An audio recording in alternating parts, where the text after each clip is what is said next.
Jessica. Bonjour Léa. La formation professionnelle change. À partir du 1er janvier 2015, des changements sont à mettre en place dans l'organisation des formations au sein des entreprises françaises. Et ça consiste en quoi ces changements? Il y a 3 évolutions majeures. La première, c'est le compte personnel de formation qui vient remplacer le DIF. Ah oui, le DIF, c'était le droit individuel à la formation.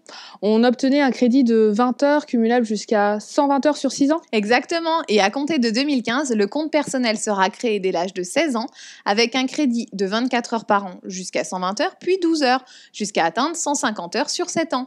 Et contrairement au DIF, les heures sont conservées en passant d'un employeur à l'autre. Et comment ça se passe avec les heures de DIF cumulées jusqu'à présent? Ne t'inquiète pas Jessica, ils ont pensé à tout. Ton DIF sera automatiquement converti le 1er janvier en CPF. La deuxième nouveauté, c'est aussi l'obligation d'instaurer un entretien professionnel tous les 2 ans.